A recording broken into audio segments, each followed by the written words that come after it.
નમસ્કાર મિત્રો, પહેલા ચેપ્ટરની અંદર આપણે જે કાંઈ સ્ટડી કરી ચૂક્યા છે એની પહેલા થોડીક ટૂંકમાં રિવાઇઝ કરી લઈએ. એની પછી આગળ આપણા નવા ટોપિક ઉપર જઈએ. હવે યાદ કરો, સૌથી પહેલા રસાયણ વિજ્ઞાનનું મહત્વ આપણી રોજિંદગી જિંદગીમાં. તો ત્યારે પણ વાત કરી હતી અને અત્યારે થોડુંક રિવાઇઝ કરીએ. તો બધી જ જગ્યાએ જુઓ તો કેમેસ્ટ્રી ફેલાયેલી જ છે. આજે ઓક્સિજન પ્રાણવાયુ તરીકે ઉપયોગમાં લેવાય છે. હરેક સજીવ માટે ઓક્સિજન જરૂરી છે. ઓક્સિજન શબ્દ જ કેમેસ્ટ્રી સાથે સીધો જોડાઈ ગયેલો છે. પણ એની સિવાય આપણી ટેક્સ્ટબુકમાં વાત કરી એ પ્રમાણે વાત કરીએ તો કેન્સરની દવા, એઇડ્સની દવા કે XYZ ઘણી બધી દવાઓ કેમેસ્ટ્રીના આધારે શોધાયેલી છે. અને આખી ફાર્માસ્યુટિકલ ઇન્ડસ્ટ્રી તમે જુઓ, ખાતર ઇન્ડસ્ટ્રી જુઓ, સોપ એન્ડ ડિટર્જન્ટ ઇન્ડસ્ટ્રી જુઓ, તો આ બધી જગ્યાએ કેમેસ્ટ્રી છે. એટલે ખાલી કેમેસ્ટ્રી એમ નહીં, બધા જ સાયન્સ કોઈને કોઈ પ્રકારે એકબીજા સાથે જોડાયેલા છે. અને સમગ્ર સજીવના જીવન દરમિયાન બધા જ સાયન્સ કોઈના કોઈ પ્રકારે સંકળાયેલા છે. એની પછી આગળ જોઈએ તો દ્રવ્યનો સ્વભાવ. તો દ્રવ્યના સ્વભાવમાં વાત કરી ગયા આપણે કે દ્રવ્યના 5 પ્રકારો: ઘન, પ્રવાહી, વાયુ, જેના વિશે આપણે સતત આ 2 વર્ષમાં અભ્યાસ કરીશું. ઉપરાંત પ્લાઝમા અને BEC, બોઝ-આઇન્સ્ટાઇન સંઘટક. ઘન, પ્રવાહી, વાયુના ભૌતિક ગુણધર્મ કયા પ્રકારના હોય? ઘન પદાર્થ શા માટે ઘન પદાર્થ છે? પ્રવાહીમાં એના અણુઓ કેવી રીતે જોડાયેલા છે જે ઘન પદાર્થ કરતા અલગ પડે છે? એવી જ રીતે વાયુ પદાર્થના ગુણધર્મો છે શું છે એ આપણે દ્રવ્યના ગુણધર્મોમાં જોયું.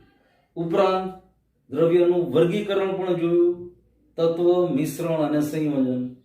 તત્વ કોને કહેવાય? મિશ્રણ કોને કહેવાય? સંયોજન કોને કહેવાય? તત્વ કે જેની અંદર એના કણો કે પરમાણુઓ એક જ સરખા રહેલા છે. દાખલા તરીકે સોડિયમ, તો સોડિયમની અંદર, સોડિયમ તત્વની અંદર સોડિયમના પરમાણુઓ રહેલા છે. હિલિયમ, તો હિલિયમની અંદર હિલિયમના પરમાણુઓ રહેલા છે. Sodium, helium, beryllium, boron, carbon, આ બધા તત્વો છે. મિશ્રણની વાત કરી તો મિશ્રણ એટલે કોઈ પણ 2 અથવા વધારે પદાર્થોનું એકબીજામાં ભળવું. પણ અહીંયા રાસાયણિક બોન્ડિંગ નથી થતું. અહીંયા પદાર્થ કે તત્વો એકબીજામાં ભળે છે ત્યારે રાસાયણિક બંધથી નથી જોડાતા. એને મિશ્રણ કહેવાય. દાખલા તરીકે રેતી અને પાણી, આ બેને મિક્સ કરો, રેતી અને લોખંડનો ભૂકો મિક્સ કરો, આ બધા મિશ્રણ થયા કે જેને સરળતાથી પાછા છૂટા પણ પાડી શકાય છે. જ્યારે સંયોજન, તો કે સંયોજન એટલે એક તત્વ બીજા તત્વની સાથે રાસાયણિક બંધથી જોડાય અને નવો જ પદાર્થ તૈયાર કરે કે જેના ગુણધર્મો, તત્વના મૂળ ગુણધર્મો જે હોય એની કરતા સંયોજનમાં એના જ તત્વો રહેલા છે, છતાં ગુણધર્મો બદલાઈ જાય છે. આ સંયોજન બન્યું. પણ એમાં તત્વ વચ્ચે રાસાયણિક બોન્ડિંગ, કેમિકલ બોન્ડિંગ થયેલું હોય છે. ઉપરાંત મિશ્રણના પ્રકાર ભણ્યા. સમાંગ મિશ્રણ, વિસમાંગ મિશ્રણ, આ બધું દ્રવ્યના ગુણધર્મો માપનમાં ભણ્યા. ઉપરાંત માપનની વાત કરીએ તો જુદી જુદી એકમ પદ્ધતિઓની વાત કરી. FPS પદ્ધતિ, SI એકમ પદ્ધતિ, CGS પદ્ધતિ, MKS પદ્ધતિ. પણ આંતરરાષ્ટ્રીય લેવલે જે પદ્ધતિ અત્યારે હાલમાં પ્રવર્તમાન સમયમાં વપરાઈ રહી છે ઓલ ઓવર વર્લ્ડમાં, એ સિસ્ટમ ઇન્ટરનેશનલ SI એકમ પદ્ધતિ. આ SI એકમ પદ્ધતિના 7 એકમો, મૂળભૂત એકમો વિશે ચર્ચા કરી. એની સંજ્ઞા શું છે, એને કેવી રીતે દર્શાવાય. ઉપરાંત દર્શાવવા માટેના અમુક નિયમોની પણ વાત કરી કે ભાઈ જ્યારે કોઈ પણ એકમ વૈજ્ઞાનિકોના નામ ઉપર હોય તો એને કેવી રીતે દર્શાવાય છે. ઉપરાંત SI એકમ પદ્ધતિ સિવાયના એકમો, દાખલા તરીકે તાપમાન છે તો તાપમાનના એકમ અલગ અલગ 3 આપણે વ્યવહારમાં વાપરીએ છીએ. રસાયણ વિજ્ઞાન પૂરતી વાત કરીએ તો તાપમાનનું એકમ એસઆઈ એકમ પદ્ધતિ પ્રમાણે કેલ્વિન છે, પણ વ્યવહારમાં ડિગ્રી સેલ્સિયસ, ડિગ્રી ફેરનહીટ પણ વાપરીએ છીએ. તો કેલ્વિન તાપમાન અને ડિગ્રી સેલ્સિયસ તાપમાન, આ બંને વચ્ચેનો શું સંબંધ છે? ડિગ્રી સેલ્સિયસ અને ફેરનહીટ તાપમાન કે એનું માપક્રમ, એ બંને વચ્ચે શું સંબંધ છે એનું સૂત્ર સમજ્યા પછી માપનમાં જ વૈજ્ઞાનિક પદ્ધતિ પ્રમાણે સરવાળા બાદબાકી કેમ થાય, ગુણાકાર ભાગાકાર કેમ થાય, ઉપરાંત માપન દર્શાવવા માટે દશાંશ પદ્ધતિમાં 10⁻⁹ નેનો તરીકે ઓળખાય છે, 10⁻+6 મેગા તરીકે ઓળખાય છે, 10⁻24 10⁻+24 આ બધાની પાછળ કયા પૂર્વક લાગે છે એ સમજ્યા. અહીંયા સુધી બધું જ જે કાંઈ ભણ્યા એમાં મેથેમેટિક્સ અને કેમેસ્ટ્રી ભેગું હતું. અને પછી રાસાયણિક સંયોગીકરણના નિયમો. પહેલો નિયમ દળ સંચયનો નિયમ, જે આપનાર વૈજ્ઞાનિક હતા લેવોઇઝર. બીજો નિયમ દળ સંચય પછીનો આપણા અભ્યાસક્રમમાં જે છે જોસેફ પ્રાઉસ્ટે આપ્યો, નિશ્ચિત પ્રમાણ અથવા નિશ્ચિત સંરચનાનો નિયમ. ત્રીજો નિયમ સરળ ગુણક પ્રમાણનો નિયમ, જે આપ્યો જોન ડાલ્ટને. ચોથો નિયમ ગેલ્યુસેકનો વાયુમય કદનો નિયમ. અને પાંચમો નિયમ એવોગ્રેડોએ આપ્યો. આમ 5 નિયમો રાસાયણિક સંયોગીકરણના ભણ્યા. પછી ભણ્યા ડાલ્ટનની પરમાણ્વીય અભિધારણાઓ. આ ડાલ્ટનનો પરમાણ્વીય સિદ્ધાંત અથવા પરમાણ્વીય અભિધારણામાં સંયોગીકરણના નિયમોનો પણ સમાવેશ થઈ જતો હતો. ઉપરાંત પછી પરમાણ્વીય દળ અને આણ્વીય દળ વિશે ભણ્યા. પરમાણુ અને અણુ, દાખલા તરીકે હાઇડ્રોજન H પરમાણુ છે, H2 અણુ થઈ ગયો. હવે હાલના સમયમાં આધુનિક પદ્ધતિમાં માસ સ્પેક્ટ્રોફોટોમીટરના આધારે દરેક તત્વના પરમાણ્વીય દળ નક્કી કરી શકાણા છે. અને એના આધારે પરમાણ્વીય દળ, આણ્વીય દળ ઉપરાંત સમસ્થાનિકો વિશે પણ ભણ્યા કે ઘણા તત્વો કુદરતની અંદર એવી રીતે અસ્તિત્વ ધરાવે છે કે જેના પરમાણુ ક્રમાંક સમાન છે, પણ પરમાણ્વીય દળ બદલાઈ જાય છે. દાખલા તરીકે હાઇડ્રોજનનો પરમાણુ ક્રમાંક 1 છે, એટોમિક નંબર ઇઝ 1, પણ એટોમિક માસ જુઓ તો 3 અલગ અલગ પ્રકારના હાઇડ્રોજન મળે છે. દાખલા તરીકે હાઇડ્રોજન, જેને પ્રોટિયમ પણ કહેવાય, બીજું ટ્રિટિયમ, અને ત્રીજું હાઇડ્રોજન, ટ્રિટિયમ, ડ્યુટેરિયમ. હવે હાઇડ્રોજન અથવા પ્રોટિયમમાં પરમાણુ ક્રમાંક 1, ડ્યુટેરિયમમાં પરમાણુ ક્રમાંક 1, ટ્રિટિયમનો પણ પરમાણુ ક્રમાંક 1.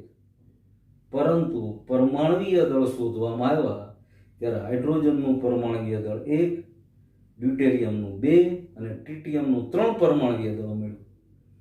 અને ત્યારે સમસ્થાનિકનો ખ્યાલ ઉદ્ભવ્યો.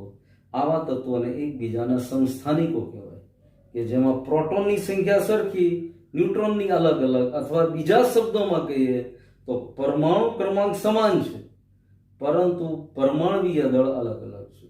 ઓક્સિજનના સમસ્થાનિકો છે, કાર્બનના પણ સમસ્થાનિકો છે, અને કાર્બનના સમસ્થાનિકના આધારે જ બધા તત્વોના પરમાણ્વીય દળ નક્કી કરવામાં આવ્યા છે. સાપેક્ષ તરીકે કાર્બનના સમસ્થાનિકને ગણવામાં આવ્યો છે, જેનો પરમાણુ ભાર 12 છે. આટલો અભ્યાસ કર્યા પછી હવે એક સરસ ટોપિક ઉપર જઈએ છીએ, મોલ સંકલ્પના. હવે મોલ શબ્દ એટલે તરત જ એસઆઈ એકમ પદ્ધતિ યાદ આવી જોઈએ. અને એમાં ભણ્યા દ્રવ્યના જથ્થાનો એકમ મોલ છે. દ્રવ્યના જથ્થાનો એસઆઈ એકમ મોલ છે. અને આપણે આ મોલ કન્સેપ્ટ તરફ આગળ જઈએ છીએ. ખૂબ જ અગત્યનું, અને આની પહેલાના લેક્ચરમાં તમને કીધું હતું એમ કે કન્ટિન્યુઅસ 2 વર્ષ 11th અને 12th આ યાદ રાખવાનો ટોપિક છે. આ સતત અને સતત યાદ, કારણ કે મૂળ શબ્દ આપણી સામે અવારનવાર હવે આવશે. મૂળ શબ્દ આવે એટલે તરત જ મૂળ કન્સેપ્ટ મગજમાં આવવા જ માંડે અને એ મૂળ કન્સેપ્ટ અથવા મૂળ સંકલ્પના તરફ આપણે આગળ જઈએ છીએ. હવે મૂળ કન્સેપ્ટ અથવા મૂળ સંકલ્પના સમજીએ તો સૌથી પહેલા મૂળ, હમણાં જ વાત કરીએ એમ એસઆઈ એકમ પદ્ધતિ પ્રમાણે દ્રવ્યના જથ્થાનો એકમ છે. દ્રવ્યના જથ્થાનો એકમ મૂલ છે. આ પહેલી વસ્તુ. બીજું, એક મૂલ એટલે પદાર્થનો એટલો જથ્થો કે 12 ગ્રામ અથવા 0.012 કિલોગ્રામ, 12 ગ્રામ અથવા કિલોગ્રામમાં ફેરવો તો 0.012 કિલોગ્રામ કાર્બનનો સમસ્થાનિક. પણ કાર્બનનો કયો સમસ્થાનિક કે જેનો પરમાણુ ભાર 12 છે. કાર્બનનો પરમાણુ ભાર 13 હોય એવો સમસ્થાનિક મેળવ્યો છે, 14 હોય એવો સમસ્થાનિક મેળવ્યો છે.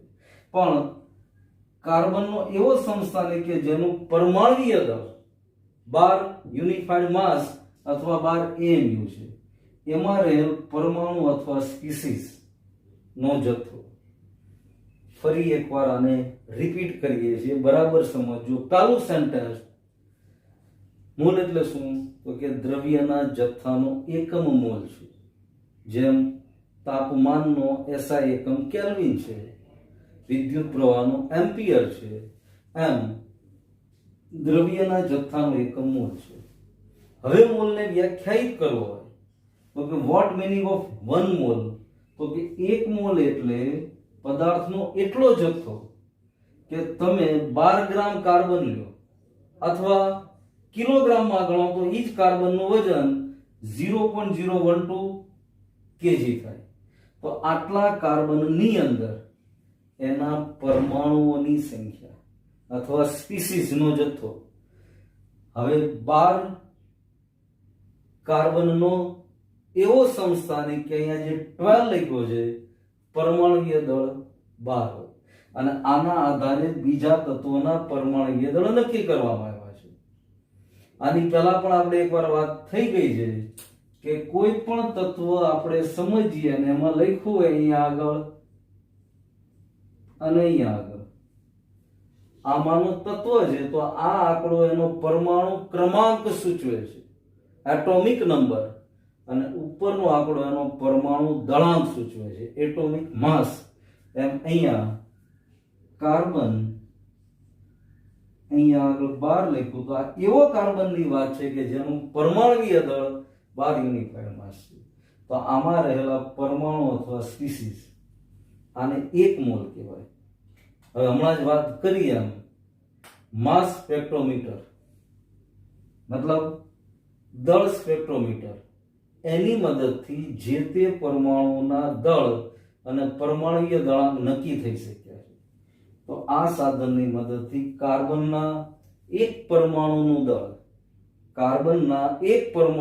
દળ બરાબર માર્ક કરજો 1.992648 into 10⁻23 ગ્રામ્સ, 10 ની ઉપર -23 ઘાત. 1.992648 into 10⁻23 ઘાત આટલા ગ્રામ એક કાર્બનનું દળ મળ્યું છે. એક કાર્બનના પરમાણુનું દળ માસ સ્પેક્ટ્રોમીટર સાધનની મદદથી આટલું નોંધાયું છે. હવે 1 મોલ કાર્બન એટલે 12 ગ્રામ કાર્બન થયા. આપણે હમણાં જ મોલ સંકલ્પનાને હજી વધારે સ્પષ્ટ રીતે સમજવાની છે આ જ લેક્ચરમાં. પણ 9મા ધોરણમાં એમાંય મોલની અને એને ગ્રામમાં કેમ ફેરવાય એની ગણતરી આપણી સામે આવી ગઈ છે.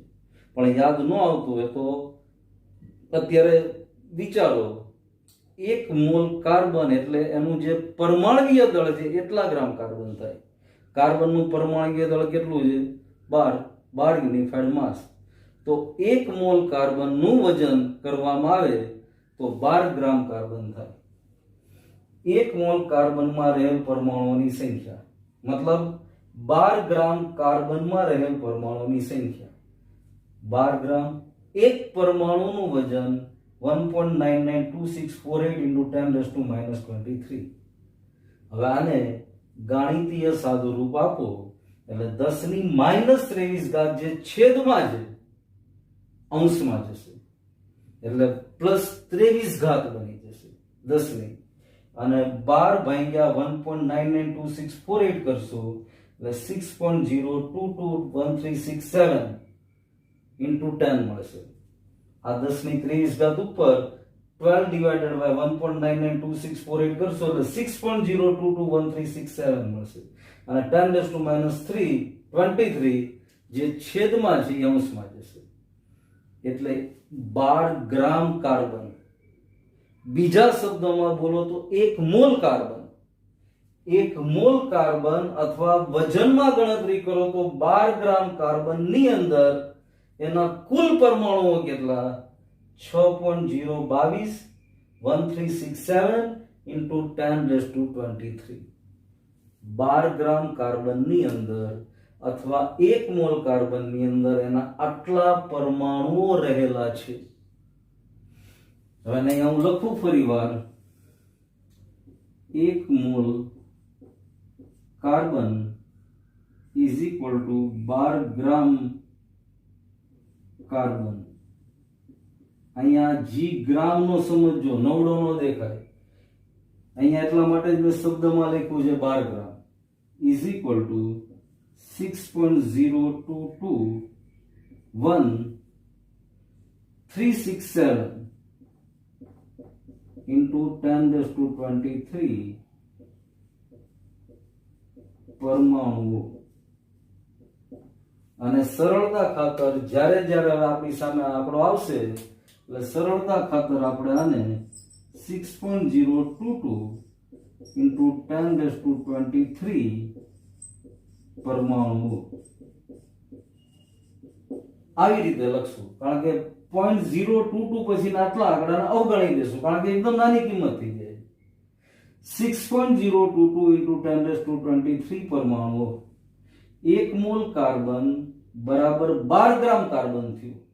એની અંદર 6.022 into 10⁻23 પરમાણુઓ રહેલા છે, અને આ આંકડાને એવોગ્રેડોના માન ખાતર, આમાં એવોગ્રેડોનો બહુ મોટો ફાળો, એવોગ્રેડોના માન ખાતર આને એવોગ્રેડો નંબર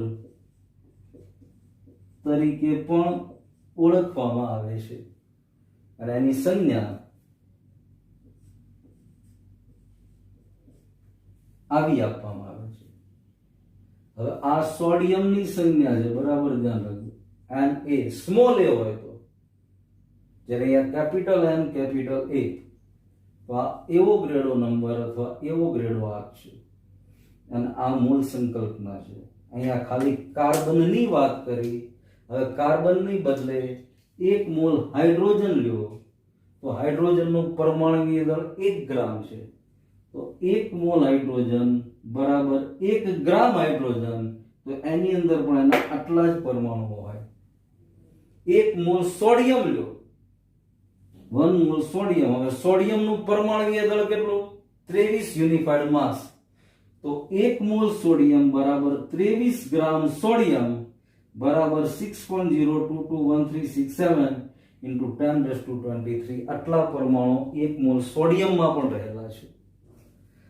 આ આખી મોલ સંકલ્પના છે, અને આખો જ હમણાં આપણે મસ્ત ચાર્ટ બનાવીને પણ ભણશું. આખો ચાર્ટ હમણાં બોર્ડ ઉપર બનાવીશું આપણે, એટલે એકદમ સ્પષ્ટ ક્લિયર અને કટ થઈ જશે. આની સાથેનો ટોપિક મોલર દળ કોને કહેવાય એ પણ સ્પષ્ટ થઈ જશે. પણ ફરી એકવાર આટલું જે બોર્ડ ઉપર લખ્યું એને હજી એકવાર રિવાઇઝ કરીએ છીએ. હેડિંગ મોલ કન્સેપ્ટ અથવા મોલ સંકલ્પના. સૌથી પહેલા મોલ વિશેની આપણે અત્યાર સુધી જે માહિતી જાણતા હતા એ લોકો શું માહિતી જાણતા તો કે ભાઈ દ્રવ્યના જથ્થાને એકમને મોલ કહેવાય. એસઆઈ એકમ પદ્ધતિ પ્રમાણે દ્રવ્યના જથ્થાનો એકમ મોલ છે. હવે મોલને કાર્બનના સંદર્ભમાં વ્યાખ્યાયિત કરીએ છીએ. કયો કાર્બનનો સંદર્ભ લીધો કે જેના આધારે પરમાણુય દળ નક્કી કરવામાં આવ્યા છે. કાર્બનનો પરમાણુ ભાર 12 છે એવો કાર્બનનો સમસ્થાનિક. એટલે 1 મોલ એટલે પદાર્થનો એટલો જથ્થો કે જે 12 ગ્રામ અથવા 0.012 કિલોગ્રામ કાર્બનનો સમસ્થાનિક એમાં રહેલા પરમાણુઓ અથવા એની સ્પીસીસ. હવે માસ સ્પેક્ટ્રોમીટરની મદદથી એક એક પરમાણુનું પરમાણુય દળ નક્કી થઈ ગયું છે. તો કાર્બનના એક પરમાણુનું દળ કેટલું? તો આ સાધને શોધી આપ્યું. કાર્બનના એક પરમાણુનું દળ 1.992648 into 10 - 23 ગ્રામ્સ. હવે 12 ગ્રામ કાર્બન હોય એટલે 1 મોલ કાર્બન કહેવાય. તો 12 ગ્રામ કાર્બન અથવા 1 મોલ કાર્બનની અંદર કુલ પરમાણુઓ કેટલા હોય? તો સ્વાભાવિક છે એક પરમાણુને 12 વડે ભાગી નાખવાનું. એક પરમાણુનું જે વજન આવ્યું, દળ આવ્યું, સોરી વજન નહીં, વજનને દળ અલગ છે એવું આપણે જાણીએ છીએ. એક કાર્બનના પરમાણુનું દળ જે આવ્યું 12 ગ્રામ ભાગ્યા ઈ પરમાણુનું દળ, તો 12 divided by 1.992648 into 10 - -23. હવે આને સાદું રૂપ આપો મેથેમેટિકલી એટલે -23 ઘાત વાળું પદ અંશમાં જાય પ્લસ થઈ જાય. એટલે 1 મોલ કાર્બન અથવા તો બીજા શબ્દમાં બોલીએ તો 12 ગ્રામ કાર્બન, એની અંદર કાર્બનના પરમાણુઓની સંખ્યા કેટલી? તો કે 1 મોલ અથવા 12 ગ્રામ કાર્બનની અંદર 6.022 into 10 - 23 આટલા પરમાણુઓ 12 ગ્રામ કાર્બનની અંદર રહેલા છે. અને આ આંકને, આ નંબરને એવોગ્રેડોના માનમાં એવોગ્રેડો આંક તરીકે ઓળખાય છે, જેની સંજ્ઞા Na છે. હવે આ જ આખો મોલ કન્સેપ્ટ અથવા મોલ સંકલ્પના આપણે જે તે અણુ, જે તે તત્વ કે જે તે સંયોજનના સંદર્ભમાં એકદમ ઇઝીલી ભણીએ છીએ. અને આ કોઠો પરમેનન્ટ તમારી બુકમાં કે ફેરબુકમાં બરાબર લખી લેજો. અત્યારે આ બરાબર છે, વધારે સમજૂતી માટે આપણે આખું ટેબલ અહીંયા મોલ કન્સેપ્ટ માટે બનાવીએ છીએ. હવે મોલ કન્સેપ્ટને થોડુંક વધારે ડિટેલમાં સમજીએ. હમણાં જ મોલ કન્સેપ્ટ ભણ્યા આપણે, પણ હજી વધારે સ્પષ્ટ સમજ થાય એની માટે આખું ટેબલ આપણે સમજીએ છીએ. જો ટેબલમાં અહીંયા ક્રમ લખ્યો છે, 1 2 3 અને 4 ઉદાહરણ લખ્યા છે. તત્વ, અણુ અથવા સંયોજન. સોડિયમ તત્વ છે, O2 અણુ છે, H2O સંયોજન, સોડિયમ હાઇડ્રોક્સાઇડ સંયોજન. અહીંયા હાઇડ્રોજનના ઓક્સિજન વચ્ચે રાસાયણિક બંધ બની H2O બન્યો છે. સોડિયમ ઓક્સિજન હાઇડ્રોજન વચ્ચે રાસાયણિક બોન્ડિંગ થઈ સોડિયમ હાઇડ્રોક્સાઇડ બન્યું છે. હવે આ બધાના મોલની સંખ્યા 1 1 1 કોમન રાખી છે. હવે આ બધાના પરમાણુય દળ, જે તે તત્વના પરમાણુય દળ માસ સ્પેક્ટ્રોમીટર ઉપરથી શોધાઈ ચૂક્યા છે. સોડિયમ તત્વનું પરમાણુય દળ 23 છે, પરમાણુ ક્રમાંક 11 છે. પણ અહીંયા મેં બધાના પરમાણુય દળ લખ્યા છે. જો પરમાણુય દળ અને પરમાણુ ક્રમાંકમાં ભૂલ ના પડે એટલા માટે બધા જ તત્વોમાં નીચે પરમાણુ ક્રમાંક પણ લખ્યા છે. એટલે સોડિયમનો પરમાણુ ક્રમાંક 11, પરમાણુય દળ 23 છે. એટલે અહીંયા પરમાણુય દળ આપણે સોડિયમનું લખીએ 23 યુનિફાઈડ માસ. હવે પરમાણુય દળ 23 યુનિફાઈડ માસ છે. 1 મોલ સોડિયમ લેવામાં આવે તો એનું ગ્રામમાં દળ, જેને મોલર દળ તરીકે ઓળખવામાં આવે છે, તો 1 મોલ સોડિયમ એટલે એનું ગ્રામમાં દળ ગણવું હોય તો એના પરમાણુય દળ અથવા આણ્વીય દળ જેટલું થઈ જાય. સોડિયમ તત્વ છે એટલે એનું પરમાણુય દળ આવે. 1 મોલ સોડિયમ આપણે લઈએ તો આપણને 23 ગ્રામ સોડિયમ લેવો પડે. 23 ગ્રામ સોડિયમ એનો મતલબ થયો 1 મોલ સોડિયમ. અને આ 23 ગ્રામ અથવા 1 મોલ સોડિયમ, અહીંયા સુધી સોડિયમની વાત કરી. હવે આગળ ઓક્સિજન અણુ ઉપર જઈએ છીએ. બે ઓક્સિજનના પરમાણુ ભેગા થઈ ઓક્સિજનનો અણુ બનાવે. હવે આ ઓક્સિજનનો અણુ પણ 1 મોલ લીધો આપણે. હવે આનું આણ્વીય દળ, બે ઓક્સિજનના પરમાણુ ભેગા થયા એટલે આનું આણ્વીય દળ આપણે શોધતા શીખી ગયા. પહેલા બે ઓક્સિજન છે એટલે 16 + 16, એક ઓક્સિજનનું પરમાણ્વીય દળ 16 યુનિફાઈડ માસ છે એટલે આનું થયું 32 યુનિફાઈડ માસ. અને આનું મોલર દળ ગણીએ, 1 મોલ ઓક્સિજન વાયુ લેવામાં આવે તો 32 ગ્રામ ઓક્સિજન વાયુ થાય. એવી જ રીતે 1 મોલ પાણીને ગણતરી કરીએ. હવે 1 મોલ પાણી H2O, હવે યાદ કરો H2O નું પણ આણ્વીય દળ કેમ શોધાય એ આપણે શીખી ગયા. આ બધાના પર્સન્ટેજ પ્રમાણે શીખી ગયા. હાઇડ્રોજનના 2 પરમાણુ, એક હાઇડ્રોજનનું પરમાણુય દળ 1 યુનિફાઈડ માસ એટલે અહીંયા 2 યુનિફાઈડ માસ. એક ઓક્સિજનનો પરમાણુ, ઓક્સિજનના એક પરમાણુનું પરમાણુય દળ 16, તો 16 ને 2 18 યુનિફાઈડ માસ એટલે અહીંયા હું લખું 18 યુનિફાઈડ માસ. હવે 1 મોલ પાણી એટલે કેટલા ગ્રામ પાણી થયું મોલર દળ હિસાબે? તો 18 ગ્રામ પાણી થયું. જેટલું આણ્વીય દળ મેળવું એટલા ગ્રામમાં કન્વર્ટ કરો એટલે 1 મોલ H2O બરાબર 18 ગ્રામ પાણી. હવે એવી જ રીતે ચોથું સંયોજન જો સોડિયમ હાઇડ્રોક્સાઇડ. અહીંયા જુદા જુદા 3 તત્વો છે. સોડિયમ છે, ઓક્સિજન છે અને હાઇડ્રોજન છે. સોડિયમનો પરમાણુ ક્રમાંક 11 છે પણ પરમાણુય દળ 23 પરમાણુય દળ સોડિયમનું, ઓક્સિજનનું પરમાણુય દળ 16, 23 ને 16 39 અને હાઇડ્રોજનનું પરમાણુય દળ 1 એટલે ટોટલ આના આણ્વીય દળ ગણવામાં આવે તો 40 યુનિફાઈડ માસ થાય. એટલે 1 મોલ સોડિયમ હાઇડ્રોક્સાઇડ લેવો હોય તો 40 ગ્રામ સોડિયમ હાઇડ્રોક્સાઇડ થાય. હવે ફરીવાર એટલું આપણે રિપીટ કરીએ ટૂંકમાં. 1 મોલ સોડિયમ 23 ગ્રામ સોડિયમ. 1 મોલ ઓક્સિજન અણુ અથવા O2 વાયુ 32 યુનિફાઈડ માસ 32 ગ્રામ. 1 મોલ H2O 18 ગ્રામ. 1 મોલ સોડિયમ હાઇડ્રોક્સાઇડ 40 ગ્રામ. આજે કોઈ આપણને કહે ને કે ભાઈ આપણે એક લેબની અંદર પ્રયોગ કરવો છે અને એમાં 2 મોલ સોડિયમ હાઇડ્રોક્સાઇડની જરૂર પડશે અને આપણને કોઈ કહે ભાઈ જાઓ આ કેમિકલ વાળાની દુકાન છે અને ત્યાંથી 2 મોલ સોડિયમ હાઇડ્રોક્સાઇડ લઈ આવો. હવે આપણે થોડુંક કેમિસ્ટ્રી ભણ્યા હોય તો આપણે ચોક્કસ એ દુકાનવાળા સાથે અથવા તો ચર્ચા કરી શકીએ વોટ મિનિંગ ઓફ 2 મોલ.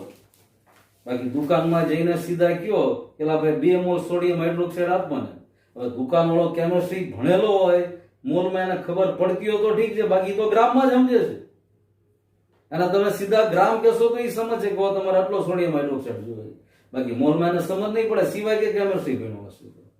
એટલે 2 મોલ સોડિયમ હાઇડ્રોક્સાઇડ બરાબર 80 ગ્રામ સોડિયમ હાઇડ્રોક્સાઇડ થાય. વિચારો, કારણ કે 1 મોલ સોડિયમ હાઇડ્રોક્સાઇડ એટલે કેટલા ગ્રામ થઈ ગયા? 40 ગ્રામ. અને હવે બરાબર સમજો વોટ ઇઝ મોલ કન્સેપ્ટ. આ બધા જ એક મોલની વાત કરી છે આપણે. તત્વ હોય, અણુ હોય કે સંયોજન હોય, આ બધાની સંખ્યા 1 મોલની છે. તો અહીંયા આગળ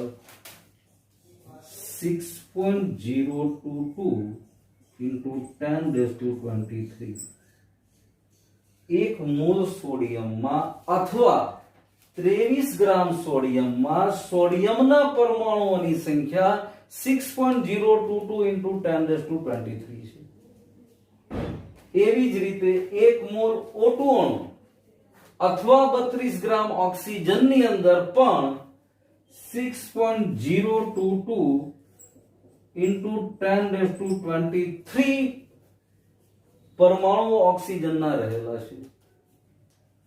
એવી જ રીતે 1 મોલ પાણી અથવા 1 મોલ H2O બરાબર 18 ગ્રામ H2O, એની અંદર પણ પાણીના 6.022 into 10⁻23 H2O ના અણુઓ રહેલા છે.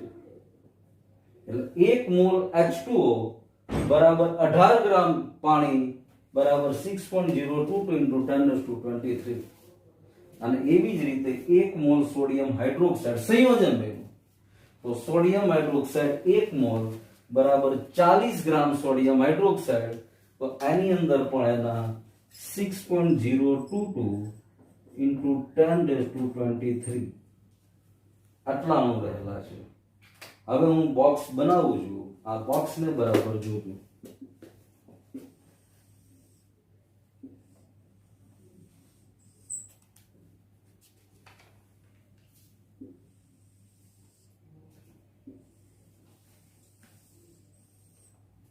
હવે બોક્સ જુઓ બરાબર. આ બે કોમન વસ્તુ થઈ ગઈ.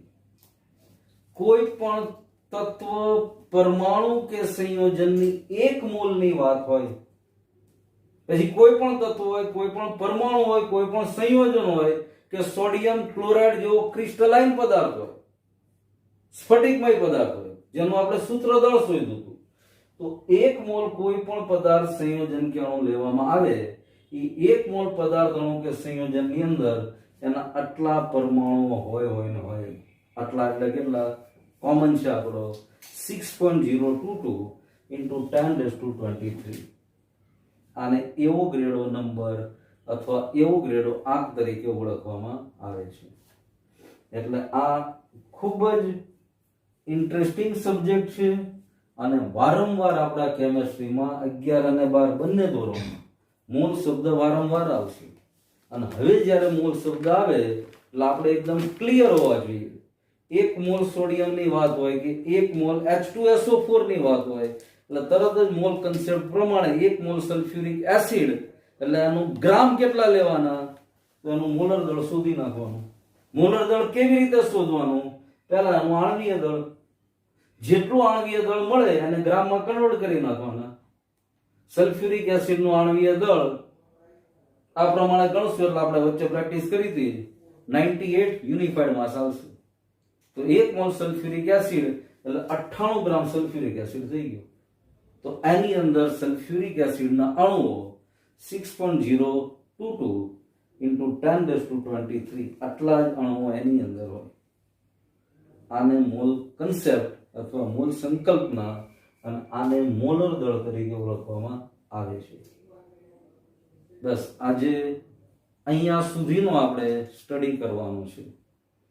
આની પછી પ્રમાણ સૂચક સૂત્ર, અણુ સૂત્ર, રાસાયણિક પ્રક્રિયાને કેમ બેલેન્સ કરવી, કેમ સમતોલિત કરવી, એ બધા ટોપિક છે, પણ સહેલા ટોપિક છે, મજા આવે એવા ટોપિક છે. પણ આ વિડીયોને બરાબર રીતે 1 વાર 2 વાર જરૂર પડે 3 વાર જોજો. જ્યાં અઘરી વસ્તુ લાગે ને પોસ્ટ કરજો, 2 વાર સમજજો. અને છતાં કઈ તકલીફ લાગે તો ચોક્કસ સીધો જ ફોન ઉપર કોન્ટેક્ટ કરજો. સીધી ફોન ઉપર આપણે વાતચીત કરશું. અને બીજું, અત્યાર સુધીનું જે કાંઈ ભણી ગયા આપણે એ બધાને સતત રિવાઇઝ કરવાની ટેવ રાખજો. એવું નહીં કે ભાઈ આજે ભણાઈ ગયું, હવે 2-3 દિવસ આપણે કેમેસ્ટ્રીનો પીરિયડ નથી તો એને પછી 5 દિવસ પછી જ હાથમાં લેશું, એવું નહીં. ચોક્કસ એક સમય કાઢજો રિવિઝનનો. અને બધા જ વિષય, નોટ ઓનલી કેમેસ્ટ્રી, ફિઝિક્સ હોય, કેમેસ્ટ્રી હોય, બાયોલોજી હોય, એ ગ્રુપ હોય તો મેથ્સ હોય, પણ એને ચોક્કસ સમયે રિવિઝનની ટેવ રાખશો તો આ બધામાં એકદમ સક્સેસ મળશે. ઘણા બધા વિદ્યાર્થીઓ જોયા છે કે જે માસ્ટર માઇન્ડ હોય છે પણ રિવિઝનની ટેવ ન હોવાના કારણે એ માસ્ટર માઇન્ડ તકલીફમાં મુકાઈ જાય છે. એટલે કોઈ પણ વસ્તુને રિવાઇઝ સતત કરવાથી એ વસ્તુ વધારે ને વધારે પાકી બને છે. અને આજે આ ખૂબ જ ઇન્ટરેસ્ટિંગ અને ખૂબ સરસ ટોપિક છે મોલ કન્સેપ્ટ, અને બરાબર રીતે પચાવજો.